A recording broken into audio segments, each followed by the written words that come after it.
Hi കൂട്ടുകാരെ, എല്ലാവർക്കും നമസ്കാരം. ഇനി നമുക്ക് വളരെ എളുപ്പത്തിലും രുചികരമായിട്ടും ഒരു മായവും ചേർക്കാതെ നല്ല പെർഫെക്റ്റ് ഉണ്ണിയപ്പം ഉണ്ടാക്കുന്ന വിധമാണ് ഞാൻ നിങ്ങൾക്ക് വേണ്ടിയിട്ട് ഇന്ന് കാണിച്ചു തരുന്നത്.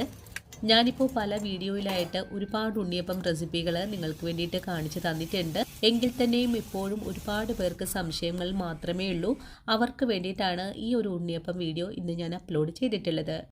ഇന്ന് നമ്മൾ ഉണ്ണിയപ്പം തയ്യാറാക്കാനായിട്ടുള്ള മെഷർമെൻ്റ് എല്ലാം തന്നെ നമ്മുടെ വീട്ടിലുള്ള ഗ്ലാസ് അളവാണ് എടുക്കുന്നത്. നമ്മൾ ഇന്നെടുക്കുന്ന ഒരു ഗ്ലാസ് അരിപ്പൊടി വെച്ചിട്ട് ഒരു 55 ഉണ്ണിയപ്പമാണ് നമുക്കിവിടെ തയ്യാറാക്കി എടുക്കാൻ സാധിക്കുന്നത്.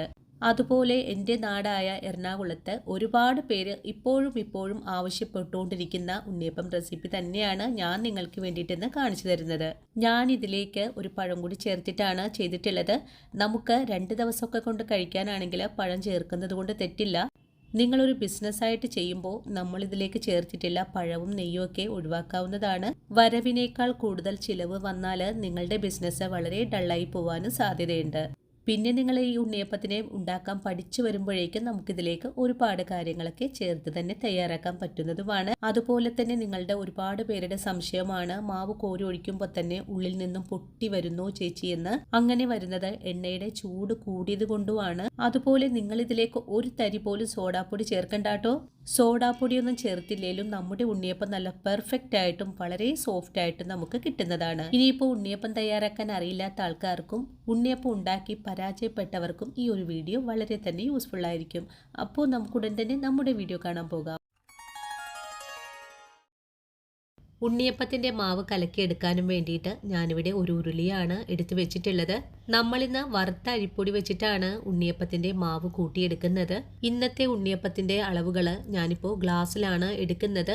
നിങ്ങൾ ഏതു പാത്രത്തിലാണോ എടുക്കുന്നത് അതേ അളവിൽ തന്നെ ആയിരിക്കണം മറ്റുള്ള കാര്യങ്ങളും എടുക്കേണ്ടത്. ഒരു ഗ്ലാസ് വറുത്ത അരിപ്പൊടി എടുത്തു കഴിഞ്ഞാൽ 1/2 ഗ്ലാസോളം മൈദ കൂടെ എടുത്തു വെച്ചിട്ടുണ്ട്. അതിനുശേഷം നമുക്കിതിലേക്ക് ആവശ്യമായ ശർക്കരയെ ഒന്ന് ഉരുക്കിയെടുക്കണം. ഞാനിവിടെ 300 ഗ്രാം അളവിലാണ് ശർക്കരയെ എടുത്തിട്ടുള്ളത്. ഇനി 3/4 ഗ്ലാസോളം വെള്ളം കൂടെ ഒഴിച്ചു കൊടുക്കണം.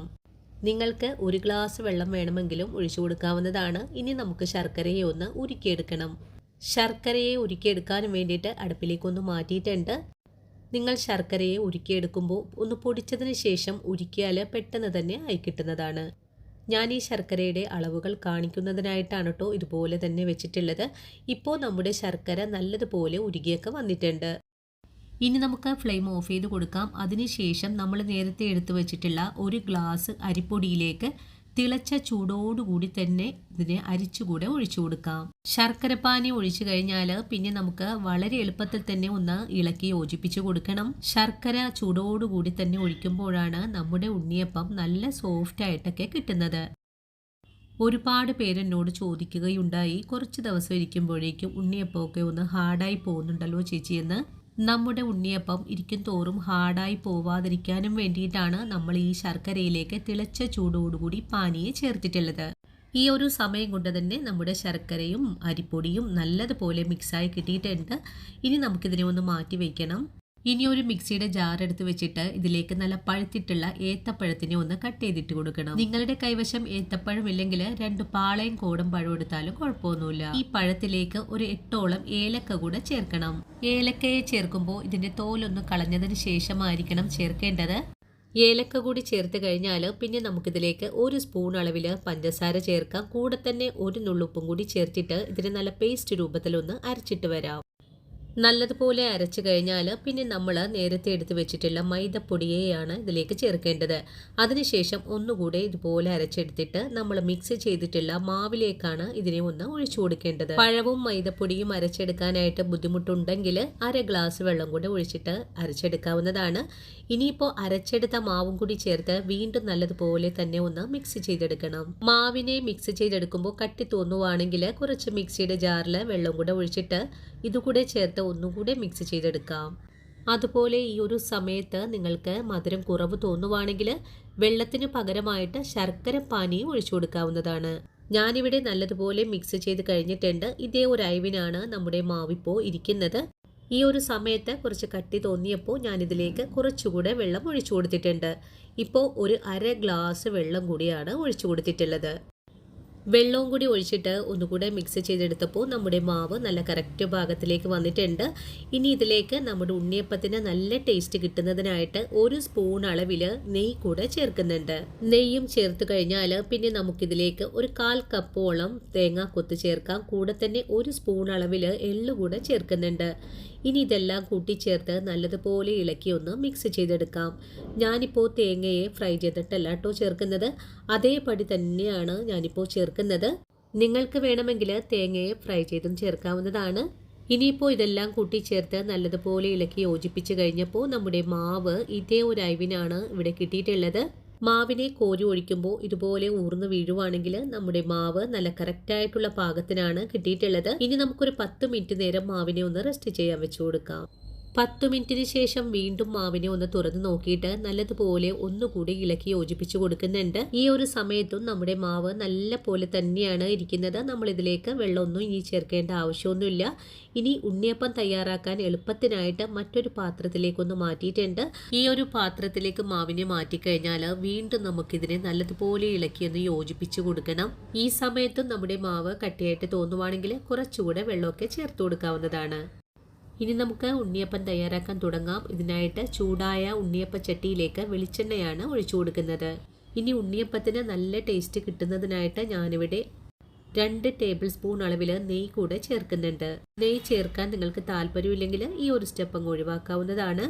ഇപ്പോൾ എണ്ണ നല്ലതുപോലെ ചൂടായി കിടക്കുവാണ്. ഇനി നമുക്ക് ഓരോ തവി മാവും എണ്ണയിലേക്ക് കോരി ഒഴിച്ചു കൊടുക്കാം. മാവിനെ എണ്ണയിലേക്ക് കോരി ഒഴിക്കുമ്പോൾ ചെറിയ തീയിൽ വെച്ച് വേണം കോരി ഒഴിക്കാനായിട്ട്, അല്ലെങ്കിൽ പെട്ടെന്ന് തന്നെ ഉണ്ണിയപ്പം മുരിഞ്ഞു വരാനൊക്കെ സാധ്യതയുണ്ട്. ഉണ്ണിയപ്പച്ചട്ടിയിലേക്ക് മാവ് കോരി ഒഴിച്ച് തീരുന്നതിന് മുമ്പേ തന്നെ ഉണ്ണിയപ്പം നല്ലതുപോലെ പൊങ്ങി ചട്ടിയിൽ നിന്നെല്ലാം വിട്ടു നിൽക്കുന്ന രീതിയിലാണ് ഉണ്ണിയപ്പം താനെ തന്നെ എണ്ണയിലേക്ക് മറിഞ്ഞും വീണ് കിടക്കുന്നുണ്ട്. ഇനി നമുക്ക് മീഡിയം ഫ്ലെയിമിലേക്ക് വെച്ച് കൊടുത്ത് ഉണ്ണിയപ്പത്തിനെ ഒന്ന് മറിച്ചുകൂടെ ഇട്ട് കൊടുക്കാം. നമ്മളിവിടെ ഉണ്ണിയപ്പത്തിനെ എണ്ണയിൽ നിന്നും മറിച്ചിടാതെ തന്നെ എല്ലാ ഭാഗവും നല്ലതുപോലെയൊക്കെ മുരിഞ്ഞൊക്കെ കിട്ടിയിട്ടുണ്ട്.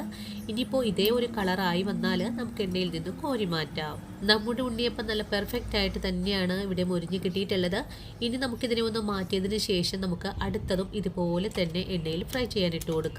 മാവിനെ എണ്ണയിലേക്ക് കോരി ഒഴിക്കുമ്പോൾ തന്നെ ഉണ്ണിയപ്പം നല്ല പെർഫെക്റ്റ് ആയിട്ട് തന്നെയാണ് ഇവിടെ പൊങ്ങി വീർത്തൊക്കെ വരുന്നത്. നമ്മൾ ഇതിലേക്ക് ഒരു തരി പോലും സോഡാപ്പൊടി ഒന്നും തന്നെ ചേർത്തിട്ടില്ല. അതും വളരെ സോഫ്റ്റ് ആയിട്ട് തന്നെയാണ് നമുക്കിതിനെ ഉണ്ടാക്കിയെടുക്കാൻ സാധിക്കുന്നത്. ഈ ഒരു സമയത്ത് പള്ളികളിലൊക്കെ പെരുന്നാൾ സീസണാണ്. ഈ ഒരു പെരുന്നാൾ സീസണിൽ പള്ളികളിൽ ഒരുപാട് തന്നെ ആവശ്യമായിട്ട് വരുന്ന ഒന്നാണ് ഉണ്ണിയപ്പം. ഉണ്ണിയപ്പം ബിസിനസ് ഒക്കെ ചെയ്യുന്ന ആൾക്കാർ ഇതിലേക്ക് ചേർത്തിട്ടുള്ള പഴത്തിനെ ഒഴിവാക്കി വേണം ചെയ്യാനായിട്ടും. അതുപോലെ 2 ദിവസം വെച്ച് കഴിക്കാനാണെങ്കിൽ പഴം ചേർത്ത് തയ്യാറാക്കുന്നതിൽ തെറ്റില്ല. പഴവും നെയ്യൊക്കെ ചേർത്ത് തയ്യാറാക്കുമ്പോഴാണ് നമ്മുടെ ഉണ്ണിയപ്പത്തിന് കഴിക്കാനായിട്ട് നല്ല സ്വാദ് കൂടി ഉണ്ടാവുന്നതും. ഇനിയിപ്പോൾ നമ്മൾ ഇതിലേക്ക് ചേർത്തിട്ടുള്ള മൈദയ്ക്ക് പകരമായിട്ട് നിങ്ങൾക്ക് ഗോതമ്പ് മാവ് വേണമെങ്കിലും എടുക്കാവുന്നതാണ്. ഇന്ന് നമ്മൾ തയ്യാറാക്കിയ ഈ ഒരു ഗ്ലാസ് വറുത്ത അരിപ്പൊടി വെച്ചിട്ട് 55 ഉണ്ണിയപ്പമാണ് നമുക്കിവിടെ കിട്ടിയിട്ടുള്ളത്. ഇന്നത്തെ വീഡിയോയും എൻ്റെ കൂട്ടുകാർക്ക് ഒരുപോലെ തന്നെ ഉപകാരപ്രദമായി എന്ന് തന്നെ വിശ്വസിക്കുവാണ്. വീഡിയോ കണ്ട് ഇഷ്ടമായിട്ടുണ്ടെങ്കിൽ തീർച്ചയായിട്ടും വീട്ടിൽ ട്രൈ ചെയ്ത് നോക്കണേ.